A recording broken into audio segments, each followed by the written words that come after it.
Պարոն Քոչարյան, քանի որ զրույցում շատ քիչ խոսեցին Քարոզ Արշավի մասին եւ քանի որ ես վերջինն եմ, փորձեմ Քարոզ Արշավի հետ կապված հարց տալ։ Քարոզ Արշավի այս ամբողջ ընթացքում իշխանությունը իր Նիկոլ Փաշինյանը մասնավորապես իր ամբողջ ելույթների առանցքը կառուցում է 3 հիմնական ուժերի ղեկավարների քննադատության վրա եւ խոսում է ապօրինի գույքի մասին, խոսում է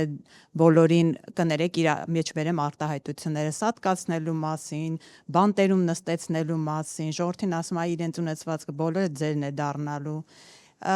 Եվ նաև ասում է, որ իր վերընտրության դեպքում դուք բոլորդ 3 լիդերները երազելու եք Հայաստանից փախչելու մասին։ Հարցս ուղիղ եմ տալիս, դուք Նիկոլ Փաշինյանի ընտրությունից հետո փախչելու եք երկրից, պարոն Քոչարյան։ Փախչողն է երևի վաղուց փախած կլինի։ Ինքը բանա, ինքը իր ենթագիտակցությունը այն վախերն է սենց բերում իր լեզվին հասցնում, որոնցով ինքը տառապում է։ Փախնողը ինքն էր, չէ՞, մարտի 1-ի դեպքերից հետո փախավ։ Նոյեմբերի 9-ին հայտարարությունը ստորագրելուց հետո 2 շաբաթ բունկերում հայտնվեց։ Մարդը իր տեսակով փախնող է եւ այդ իր վախերը, այսպես ասենք, արտահայտում է իր ենթագիտակցությամբ, փորձում է ասես տեղափոխել ուրիշների վրա։ Եվ չեմ կարծում, որ որևէ մեկը ում անունները ինք տալիս է փախնող է։ Ինքը հաստատ փախնելու է։ Այստեղ չեմ կասկածում։ Գտա Փախնելը խասյաթ է։ Խասյաթ է։ Ուր էլ գնա հետ ենք բերելու։ Միայն Ադրբեջան կա, որ Թուրքիա, որտեղ կարող է գնա եւ հանգիստ մնա։ Ես կարծում եմ նաեւ այն մեծ լագը, որը կա ընտրություններից հետո եւ միջև իշխանության հանձնումը իրեն մեծ հնարավորություն է տալիս ճողոպրելու։ Իսկ դրա վարպետն է ինքը։ Դեռ մրցակից չունի։ Եվ ընտրությունների խոսույթի հետ կապված եւս մի հարց։ Իդեպ խոսքը դրեմ, ինչքան հասկանում եմ, կենտրոնական ընտրական հանձնաժողովը այդ խոսույթը համարել է նորմալ։ Եթե չեմ սխալվում, 3 այդպիսի որոշում։ Մենք քաղաքական հայտարարություններ են։ Հա, քաղաքական ասում կսպանեմ։ Ես պատկերացնում եմ, եթե ես նման հայտարարություն անեի, կամ որևէ մեկը մեր թիմից նման հայտարարություն աներ, որտեղ կհայտնվեր։ Այդ դեպքում դուք Բակրատ Սրբազանին խի եք պահում բանտում միջև այսօր։ Ինչ որ նարկոմանների հետ կապված ասել է գյուլել է պետք։ Չէ, եթե չեմ սխալվում, բանում նյութերում դա է։ Հիմա Նիկոլ Փաշինյանը իշխանություն ունենալով ասում է կսպանեմ։ Հա ինձ է, չէ՞ ուզում։ Հիմա ինչ ասեմ։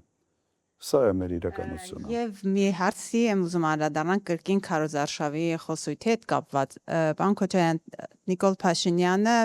2 օր առաջ Արաբգիրում էր եւ քաղաքացիները բավականին շատ ընդդիմախոսներ կային եւ այնտեղ նա հունից դուրս եկավ եւ մասնավորապես արցախցիների հետ կապված այնքան էր հունից դուրս եկել, որ ասում էր դուք ինչ գործ ունեք այստեղ, դուք ինչու չեք զոհվել այնտեղ։ Դրանից հետո ինքը արդարացավ, ասաց ես ամբողջ արցախցիներին չեմ ասել, եւ Արցախի պսևդո էլիտային եմ քաղաքական ասել։ Էլի հարցս ուղիղ է, պարոն Քոչարյան, ինչու օրինակ դուք չեք զոհվել։ Այդ հարցը ինձ եք տալիս, թե իրեն պիտի տակ։ Երբ որ 240 կիլոմետր Հայաստանի տարածքից որ հանձնեց, ինք սուվերեն տարածքից, ինք ԿՊ-ի էլիտայի հետ ինչի չի զոհվել։ Ես կարծում եմ ամենից արդարը կլներ 44 օրյա պատերազմ պարտվելուց հետո, եթե ինքը մի քիչ թասիբ ունենար, ինքը պիտի ինքնասպան լիներ։ Ինքը պիտի ինքը իրեն խփեր։ Արցախ հանձնելուց հետո պիտի կախեր ինքը իրեն։ Հիմա ինչ վերաբերում է ինձ, ես Արցախից որպես հաղթանակած նախագահ եմ եկել Հայաստան։ Այլ ոչ թե պարտված եւ կզած ինչպեսին է ինքն է։ Ամենից այդ բանը այդ ինչ որ ասում եք, երևի ամենից շատը իսկապես իրեն է վերաբերում եւ մենք պետք է հիշենք հետեւյալը։ Արցախից մարդիկ դուրս են եկել 9 ամիս շատ կոշտ բլոկադայի հետո 9 ամիս շատ կոշտ բլոկադայից հետո եւ Հայաստանը չի արել ոչինչ, ես չեմ ասում ռազմական գործողությունների մասին, նաեւ քաղաքականապես չի արել ոչինչ այդ հարցը լուծելու համար։ Բլոկադան որտեղից հայտնվեց, այսպես ասենք, սկսեց էկոլոգիական, հիշում եք, շարժումով, ավարտվեց sense տոտալ բլոկադայով։ Երբ ինքը ստորագրեց հոկտեմբերի 6-ին Պրագայում մի հայտարարություն, որտեղ ինքը ճանաչեց Արցախը Ադրբեջանի մաս, անմիջապես Արցախի ժողովրդի ինքնորոշման իրավունքը վերափոխվեց սեպարատիստական շարժման։ Սա պրինցիպիալ ձևով փոխեց իրավիճակը։ Տարբերությունը ես կրկնեմ, եղել է ինքնորոշման իրավունքը իրականացվող ժողովուրդ, ավտոմատ ինքը դառավ մեկ այդ ստորագրությամբ սեպարատիստական շարժում, Արցախի ղեկավարությունը եղել են ինքնորոշվող ժողովրդի ընտրյալ ղեկավարություն, ավտոմատ դառել են սեպարատիստների ղեկավարներ, պաշտպանական բանակը ՊԲ-ն ավտոմատ դառել է անօրինական, ասենց ապօրինի զինված ստորաբաժանումներ։ Ադրբեջանը արդեն կոչեց ահաբեկչական միավորումներ։ Դուք պատկերացրեք մեկ մարդու ստորագրությամբ ինչպիսի տրանսֆորմացիա կատարվեց Ղարաբաղի հետ։